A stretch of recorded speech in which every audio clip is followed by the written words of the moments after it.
kayak cinta segi empat. Pas dansa, ingat dah adegan dansa. Adegan dansa. Pangeran ini kayaknya nanti Pangeran Ian itu akan naik tahta dan dia akan membubarkan monarki konstitusional.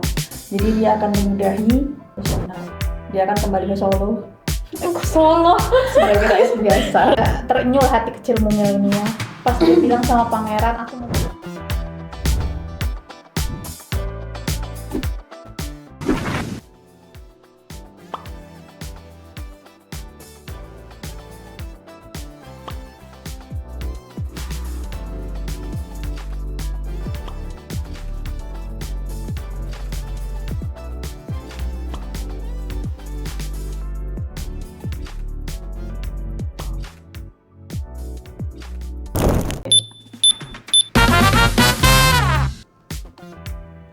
Ngotain drakor, ngotain aja nggak sih?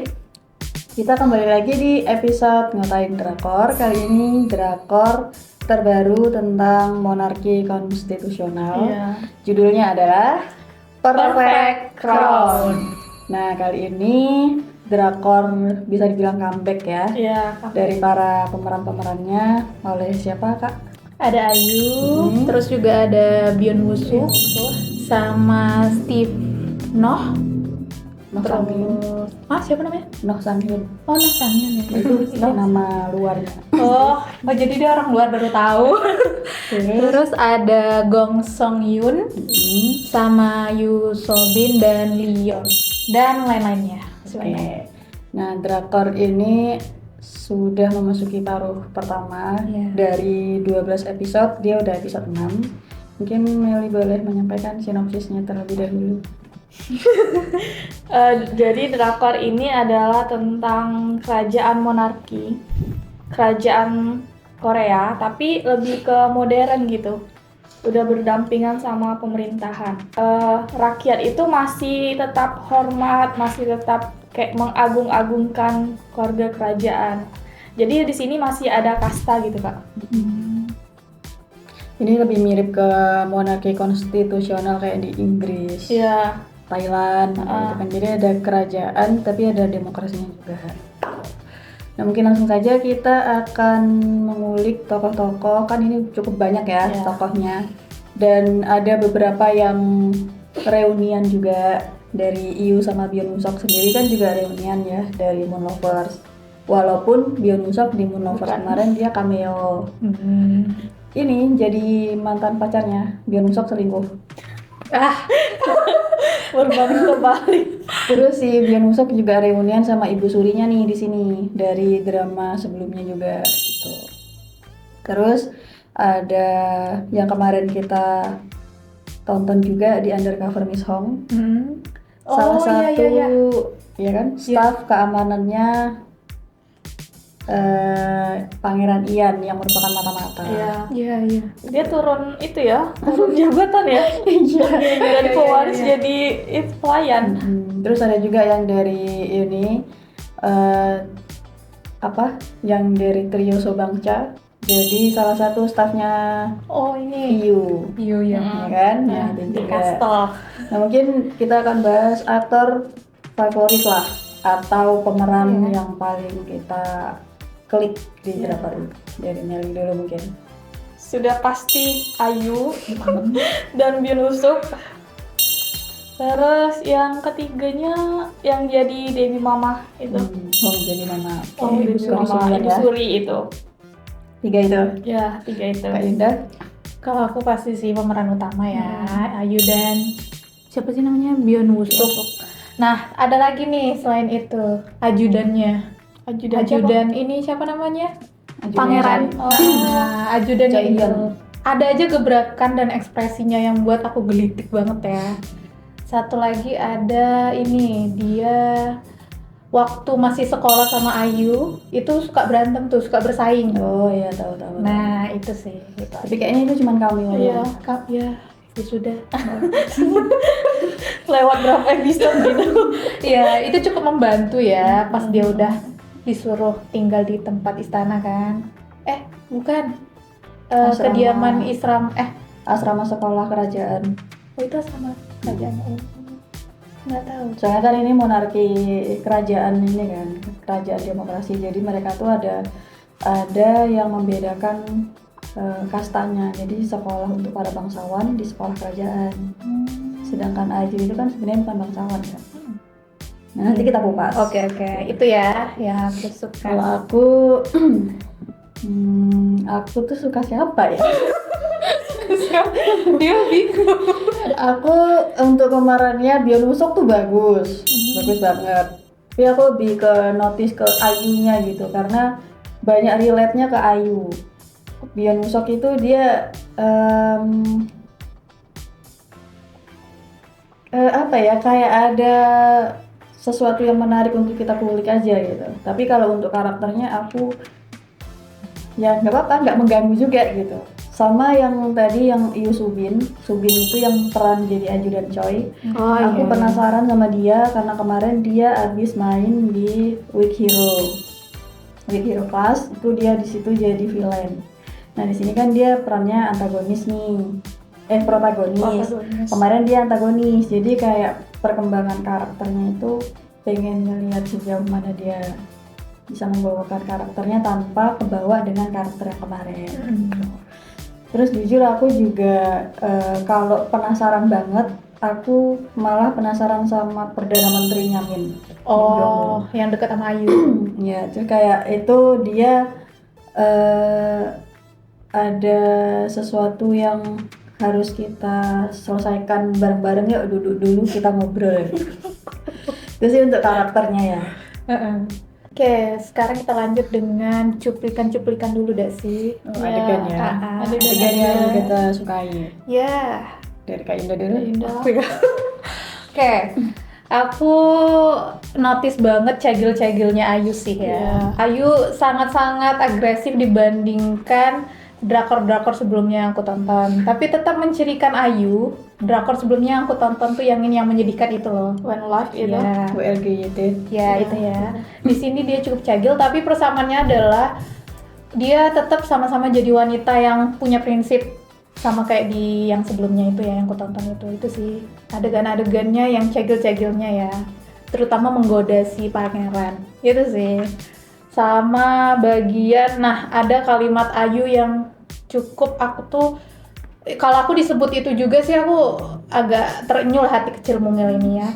Pas dia bilang sama pangeran, aku memihakmu, kayak gitu. Itu kayak wah, itu memberikan kekuatan yang selama ini siapa sih yang memihak denganku. Si pangeran ini kan juga bertanya-tanya ya, di semua lingkungan dia itu kan kayak, kalau lihat secara kasat mata kita yang nonton ya, kayak Ayu bilang semua orang tuh pura-pura rendah hati di depan dia, tapi belum tentu orang tuh memang rendah hati kan. Kita nggak tahu, semuanya punya tujuan kayak gitu. Itu sih yang menarik buat aku.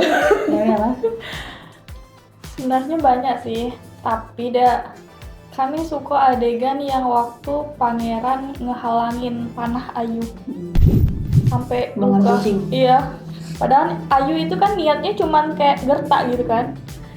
Itu tuh ngajarin pangeran gimana caranya kita melindungi orang yang kita sayang tanpa ngelepas. Dia kan awalnya niatnya mau ngelepasin Ayu dengan cara pengecut. Dibilang pengecut. Pangeran emang kayak dia kan suka ya, tapi kenapa dia ngelepasin? Itu sih karena dia menganut sekte cinta tidak harus memiliki. Wow. Berat. itu satu. Terus yang kedua, itu sebenarnya adegan yang di awal Ayu datang ke istana. Yang pakai baju merah. Iya, dalam perjalanan itu kan Ayu ngomong sama itu kan asistennya. Iya. Dia bilang Ayu bakalan jadi pusat perhatian. Padahal belum kejadian kan. Tapi Ayu bilang emang orang pintar pernah bilang dia pintar, atau orang yang bisa ngelakuin sesuatu dia buktiin dulu, enggak kan? Dia bilang dulu, kata Ayu gitu. Itu yang kedua. Banyak dari dia kayak masih ada lagi dia kayak ada daftar gitu ya, kayak Oma nih berarti. Yang ketiga itu yang ada lagi adegan yang di episode yang akhir-akhir ini episode 6 kan. Heeh. Nah, Lamaran. yang bukan itu Yang mana nih? yang Bion Usuk sama Ayu di kapal. Oh, yang mana nih? Makan buah. Oh. Bion Usuk kan pertamanya udah mau kan itu. Kirain Ya, terus bilang gitu.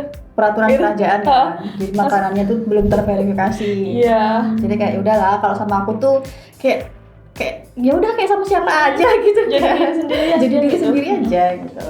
Iya. Salting kan Bion Usuknya, Ayunya juga gitu. Itu sih 3. Aku notice di adegan yang Dewi mamanya ikut campur, dia mau menjadikan Song Hye-ju itu sebagai pelaku kebakaran kerajaan waktu pesta. Di situ dia benar-benar out of the box, dia bisa mencampuri pikirannya si pangeran ini. Dia pura-pura pingsan. Oh itu iya. Yang kayak wah ini konyol di era kerajaan ya, maksudnya kan ya aku tahu dia itu memang anaknya tuh blak-blakan dan apa adanya, tapi kadang-kadang dia kayak amoral juga gitu kan ini di lingkungan kerajaan lagi gitu. Dan dengan kerjasama tim yang bagus antara Aju dan Choi, sekretarisnya sama si ketua keamanannya itu kan. Tiba-tiba banget di era itu ada Scoopy gitu juga. Nah itu aku Kan modern kan, modern. notisnya di adegan itu. Terus kalau untuk secara apa ya, edukasinya, aku suka kata-kata Song Hye-ju yang dia bilang jangan menunduk, jangan patuh, teruslah melawan dengan versi terbaikmu itu. Wah itu keren banget. Maksudnya Song Hye-ju ini ya stoik mentok. Dia kayak gambaran dari buku ini. Dia udah menganut ilmu stoik, jadi dia nggak akan baper dengan situasi apapun yang terjadi dengan dia gitu. Dan dia tuh juga udah memprediksikan untung ruginya dalam hidup dia gitu. Jadi Kan buat bisnis Kak. ya kan. Dia kan bisnis ya. Nah itu dia juga. Terus dia tuh juga apa ya, peluang terus itu untung rugi dan semua hal yang ada di dalam hidupnya itu tuh dipertimbangkan, walaupun kelihatannya dia kayak main-main, dia kayak bertele-tele, dia kayak hidupnya tuh kayak nggak ada yang dipikirin gitu. Itu kita bisa belajar banyak hal dari dia. Apalagi yang dia bilang soal Pangeran Ian bilang dia nggak deket sama ayahnya kan, tapi dia deket sama ibunya. Itu tebakan Hye-ju aja sih. Terus Hye-ju bilang gini, tapi semua para ayah memang begitu kan. Nah itu kayak dia sedikit bicara tuh banyak action gitu loh, dari omongannya dia itu udah tahu kan arahnya kemana gitu. Song Hye-ju itu the best banget. Tapi jujur dari karakter Song Hye-ju sama Pangeran Ian ini mengingatkan aku ke drakor Hotel de Luna. Jadi Song Hye-ju ini mirip Jang Man-gol waktu dia di Hotel de Luna tuh karakternya kayak gini juga, ngegas, anaknya berprinsip, kaya raya. Terus juga dia kayak, aku nangis gitu, kayak nggak mungkin nggak sih. Terus ini dikombinasikan dengan Pangeran Ian di universe lain ya, adalah Ryu Sun-jae. Dimana kemiripannya mereka, Ryu Sun-jae dengan Pangeran Ian ini, satu dia menyimpan luka masa lalu, si paling trauma nih, traumatik gitu kan. Kedua dia suka duluan tapi mintanya dikejar. Kayak aku nggak mau ngejar, biar gimana caranya tuh cewek ngejar aku. Karena di Lovely Runner kemarin, Sun-jae itu kan habis-habisan dikejar sama Im-sol kan. Nah di sini dia membuat si Song Hye-ju jadi cegil banget gitu. Tapi itu kayak Bion Usuk tuh masih belum lepas gak sih dari Ryu Sun-jae? Karena kesuksesannya dia kan. Masih ada bayang-bayangnya gitu. Terus juga nih ya, adegan yang sebenarnya nggak terlalu aku notice banget, tapi aku jadi kepikiran ya. Mungkin kayak yang nonton dua drakor ini juga bakal kepikiran juga. Adegan dimana ada dua adegan di dua drakor. Satu waktu Song Hye-ju dan Pangeran Ian ngedate kencan di kapal pesiar. Meanwhile di kehidupan sebelumnya, Aesun sama Bu Hansik di kapal nelayan ngedate-nya kemarin. Oh kepikiran ya? Itu. Oh, jadi kayak yang satu versi minim budget, satu tuh beda suami beda rezeki ya bun gitu. Jadi kayak ini benar-benar menggelitik gitu. Kayak yang kemarin nih dia bilang, kamu alasan aku harus menikahi kamu, kata Pangeran Ian kan. aku kaya, aku Cantik. punya apapun gitu kan, cantik, kaya, kayak yakin kamu sama aku. Meanwhile kemarin Esun mau beli beras aja nggak bisa nih gitu. Ya kan, kayak wow, inilah kenapa dia kemarin dikasih kemiskinan, karena kalau kaya sombong dia riak gitu kan. Itu tak kabur dia kalau kaya ternyata, makanya kemarin dijadiin miskin mentok gitu sih. Tapi kayak ada lucu-lucunya sih di drakor ini sih. Sebelum dan sesudahnya dia dari perkembangan karakter yang mereka ambil gitu. Terus juga adegan-adegan yang saat aku suka Song Hye Ju saat bersama pelayan-pelayannya Pangeran Ian termasuk Ajudan Choi. Kayak itu momen-momen yang selalu aku tunggu gitu Kayak karena teman gak sih? ya dia ini kan orangnya kayak picky people ya, dia milih-milih orang. Terus dia juga picky barang juga gitu kan, bahkan sendal aja harus ada manik-maniknya. Iya, itu kan? aku notice dia pakai kayak cross dah, sejenis cross gitu, tapi manik-maniknya kayak mewah nih Kan, gitu kan. hijau, tapi dia nggak ada batasan gitu sama pelayannya Pangeran Ian. Jadi dia tuh tak kabur untuk orang-orang yang julid aja sama dia gitu sih. Keren sih gitu. Udah, kayaknya ada lagi nggak? Nggak ada? Hubungan itu nah Song Hye Ju sama keluarganya, sama bapak sama kakak tirinya itu. Kamu notice itu? Tapi Bapaknya itu kan kayak cuek gitu ya. Ternyata dia udah nyiapin orang dalam. mikirin ya. Iya, gitu. itu Hye Ju. Tapi mungkin karena bapak itu kan nggak bisa mengekspresikan nggak sih Mm-mm. segala hal yang dia rasain. Mungkin pada awalnya dia memang nggak nganggap Song Hye Ju itu ada. Tapi setelah dilihat-lihat, keluarga ini juga nggak bakal jadi apa-apa kalau nggak ada Song Hye Ju Iya. gitu kan. Makanya dia jadi mikir demi bisnis gitu. Nanti awal-awal mungkin dia kayak demi bisnis, hubungan anak dan kekeluargaannya nggak ada. Tapi lama-kelamaan mungkin akan tersentuh juga ya dengan perilakunya Song Hye Ju. Aku bukan bermaksud mendukung dia untuk durhaka ya. Tapi aku suka banget kalau dia tuh dipanggil bapaknya Song Hye Ju, nggak ada tanggapan apa-apa. Kayak itu bentuk perlawanan yang wah, hidup perempuan yang melawan. Hidup perempuan itu sih. Padahal dia pengen diperhatiin dah Mm-mm. sama bapaknya. Lihat dari kecil. Tapi Dapat dia penghargaan, gengsi iya. ya. Daripada harga diri dia hancur berantakan. Oke, selanjutnya kita akan membahas seputar teori-teori Perfect Crown. Ini tuh rame banget ya karena drakor ini juga menjadi pusat perhatian publik di mana Byeon Woosok sama IU ini unik lah gitu kan. Dan kemarin tuh mereka sempat ngulik tentang perselingkuhannya Byeon Woosok di drakor Moon Lover waktu wawancara di jumpa persnya. Dan Byeon Woosok ya gimana, itu naskah yang harus saya terima kan. Makanya adegan bukan teori yang pertama apa Mel? Teori yang pertama, sebenarnya Ian itu seharusnya naik tahta kan? Kayaknya dah. Kayaknya dia tahu sebenarnya dia udah harus naik tahta, tapi karena kejadian kebakaran itu, yang sebenarnya mungkin disebabkan oleh istri dari raja, Yang sekarang jadi ibu suri. iya, dia memilih diam untuk putra mahkota. Berarti teorinya dia tuh sebenarnya udah tahu kalau wasiatnya. Iya, dia naik tahta.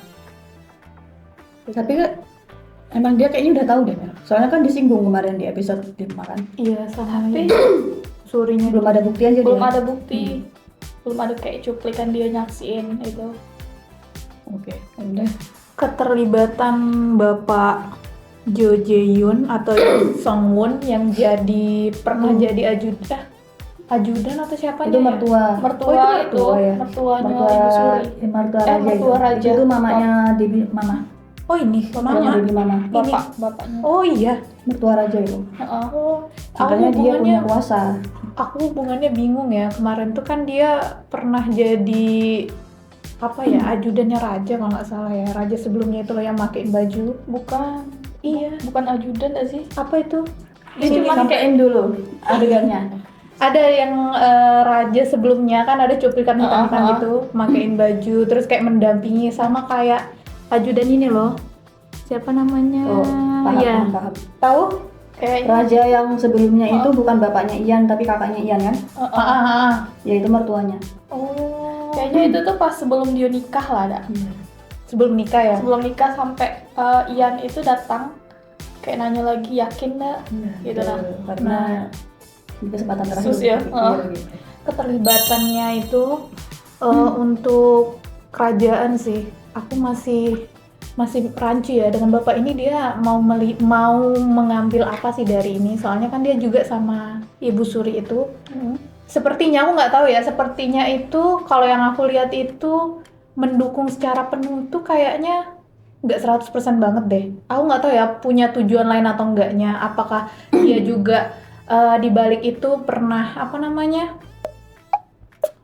ada obrolan sebelumnya dengan yang itu ya, itu apanya sih? Itu sih Nggak ngerti dengan bahasa Kak Yunda ini itu apa ngerti. Apa sih itunya? Tuh kan?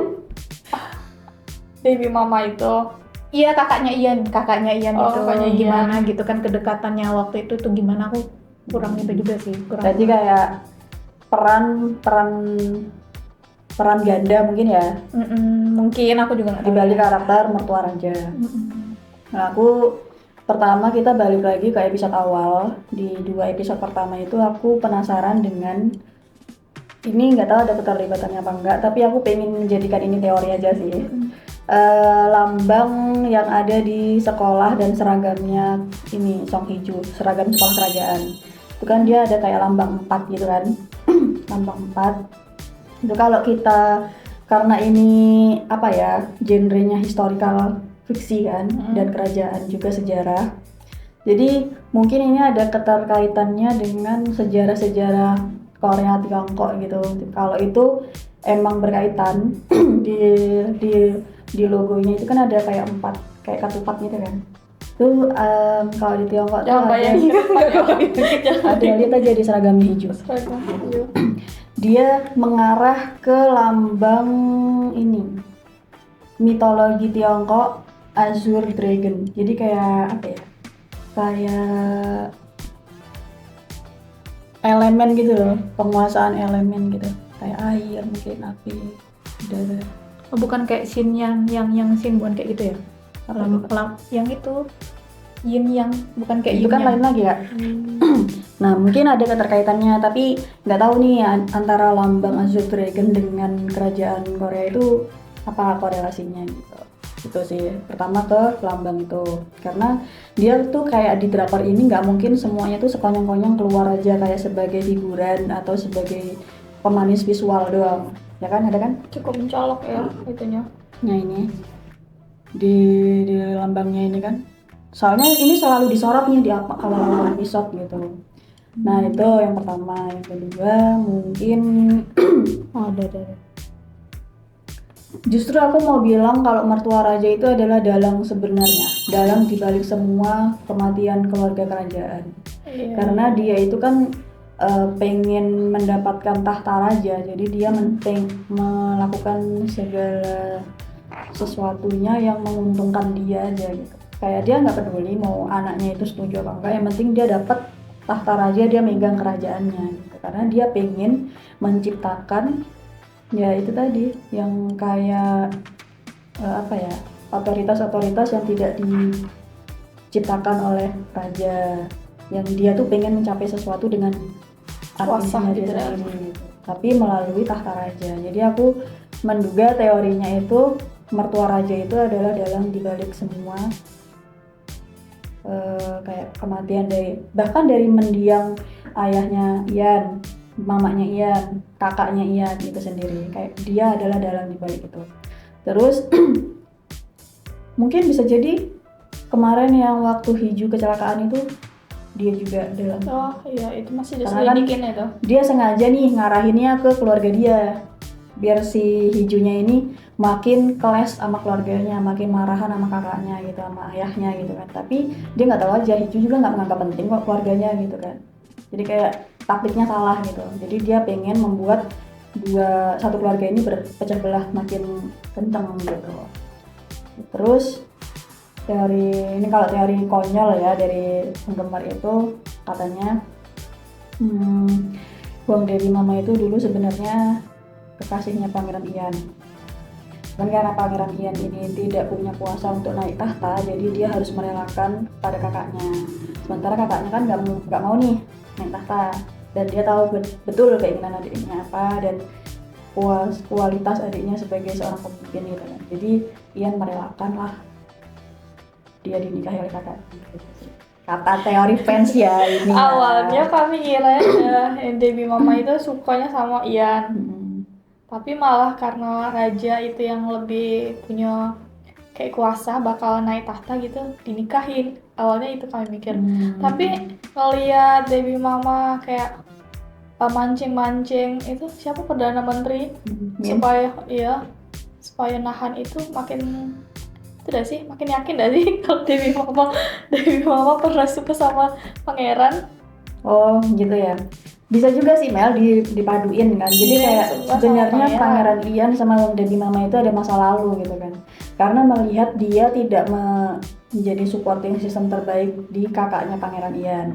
Dan juga karena dia ini nggak punya kuasa untuk memilih, jadi dia ya udahlah yang penting dapat juga nih tahta kerajaan gitu kan. Melihat bapaknya dia juga ambisi mau naik tahta, mau dapat tahta kan. Jadi dia ini sebenarnya ya 50 cinta, 50 kuasa juga gitu. Jadi kayak yang penting aku dapat dulu nih tahtanya gitu kan.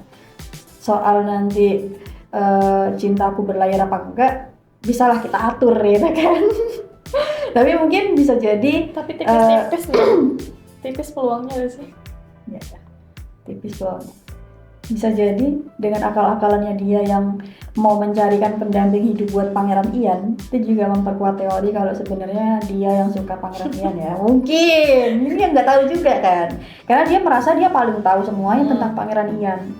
Atau itu justru adalah sebuah cara supaya dia pengen mengendalikan Pangeran Ian aja sih, dengan cara mencarikan yang kedua istri kan, jadi biar bisa dia pegang lewat istrinya gitu. Kayaknya lebih kuat kayak itu sih. Kita nggak tahu ya teorinya soal Huang Debbie Mama sama Pangeran Ian ini.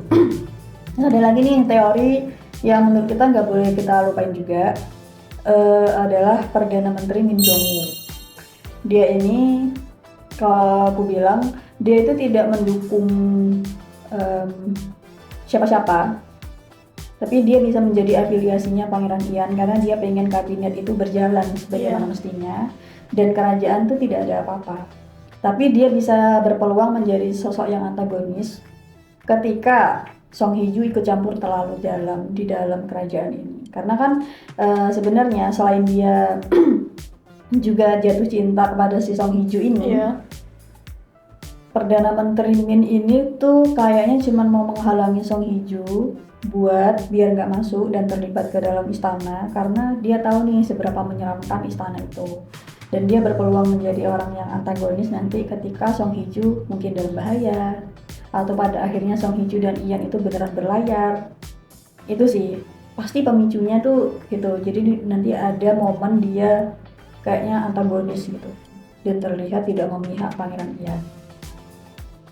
Tapi dari episode yang dia ngasih saran supaya Pangeran Ian lepasin Hye-ju itu udah antagonis gak?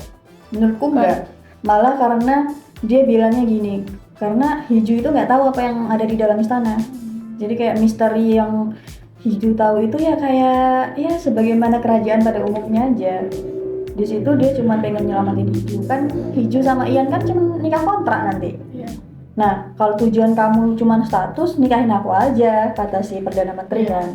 Sedangkan Hye-ju tahu Perdana Menteri ini udah mau jabatannya udah mau selesai gitu. Makanya dia harus ngambil jabatan satu putaran lagi kan.